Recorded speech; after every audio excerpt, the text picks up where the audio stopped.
Spring, 255 BC, North Africa. The plains near the Bagradas River are already shimmering with heat, and a Roman army is standing out there like it's on a parade ground. Not in a very bad idea. At the center of it all is Marcus Atilius Regulus, Roman consul, veteran commander, and a man who has started to believe his own hype. A year earlier, Rome did something incredible. They built a navy almost from nothing, crossed the sea, and beat Carthage at Ecnomus.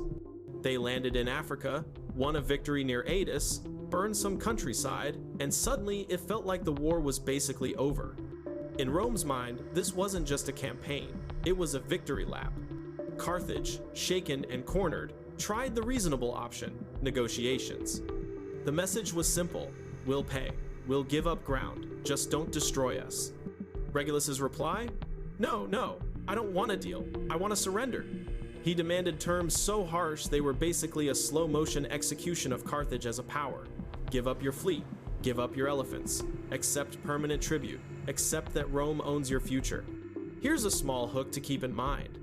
When your enemy chooses humiliation or total war and decides humiliation is worse, the story's about to get interesting.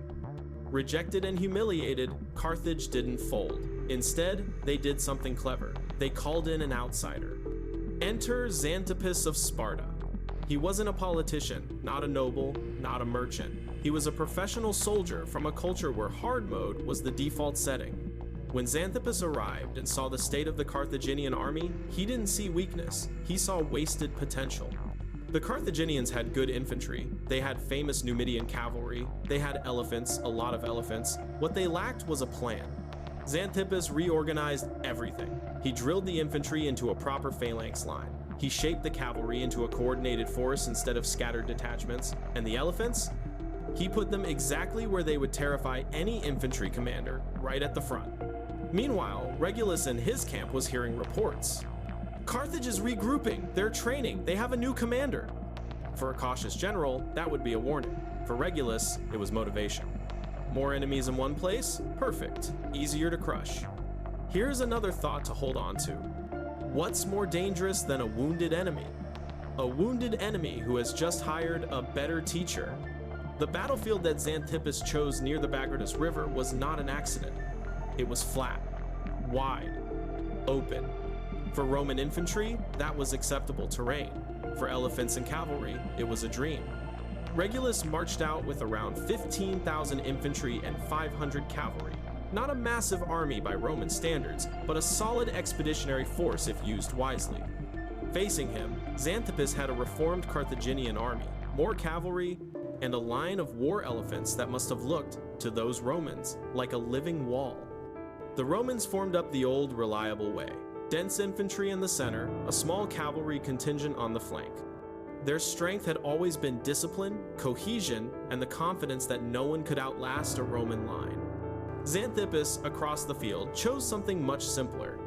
Elephants in front, phalanx behind, cavalry on both wings. If you're thinking, that sounds like a perfect counter to a slow, heavy infantry army, you're right, and that's exactly what it was. The soldiers on both sides waited under the rising heat. Shields grew slick with sweat. Horses snorted and stamped. Elephants shuffled, restless. Then Xanthippus gave the signal. The Carthaginian line didn't move. The elephants did. The first impact wasn't just physical, it was psychological. Imagine being in the front row of the Roman line. You fought men before, maybe even cavalry, but now the horizon is closing in under a wall of gray skin, white tusks, and thunderous footsteps. The earth shakes before they even reach you. Some Romans held their ground, as they had been trained to do. They threw their pila, braced their shields, tried to stab at the animals as they came in. Others faltered, broke formation, or simply froze. That was all it took. The line bent and buckled. Gaps opened. Men were trampled underfoot, tossed aside, or scattered. Behind the elephants, Carthaginian infantry advanced in tight formation, moving into the gaps and cutting down anyone left standing. On the flanks, things were no better. The Numidian cavalry, famous for speed and maneuverability, swept around the Roman horse like a tide around rocks. Roman cavalry tried to stand, but they were outnumbered and outclassed. They broke, and once they broke, the Carthaginian riders were free. And when cavalry gets free on a flat plain, it doesn't go back to camp. It goes to the Roman rear. Here's a hook for you. Front, elephants. Flanks, failing. Rear, cavalry. How long can even the toughest armies survive inside that kind of storm? Regulus tried to do what Roman generals were supposed to do. Steady the line, shout encouragement, restore order. But no speech can put a formation back together when elephants have burst through it and cavalry is charging into its back. The legions began to collapse into scattered groups, turning inward, trying desperately to fend off attacks from every direction. Roman tactics were built around cohesion, shield to shield, man to man. Once that bond broke, each small group was on its own. The Carthaginians pressed the advantage. Their infantry held the center. Their elephants sowed fear and confusion. Their cavalry cut down fugitives and shattered what remained of the Roman wings. By the end, the field wasn't a battle. It was a rout. Most of Regulus's army was destroyed.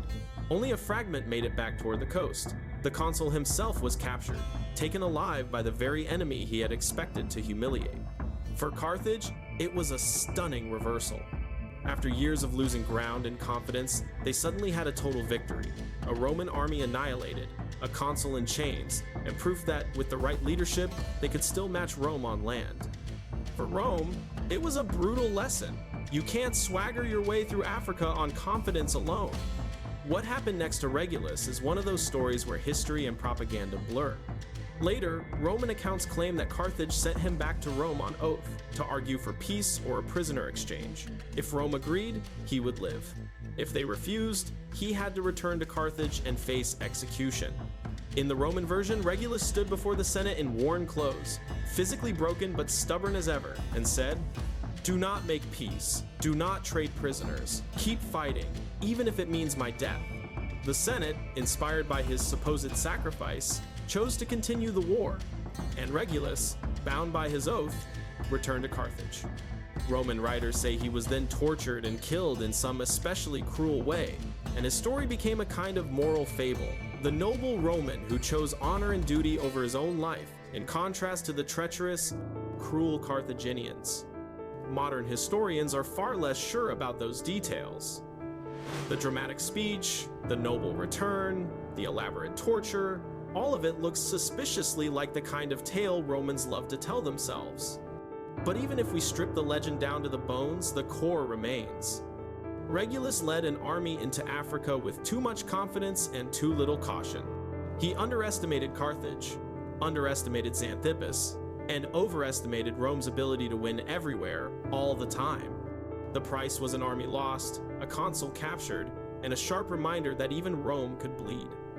In the long run, Rome did win the First Punic War. They rebuilt their fleets after disasters, they adapted, they learned, they paid in money and lives and stubborn effort. But the Battle of the Bagradas River hangs in the background like a warning label on Roman ambition. So if you want a quiet little takeaway from all this, here it is.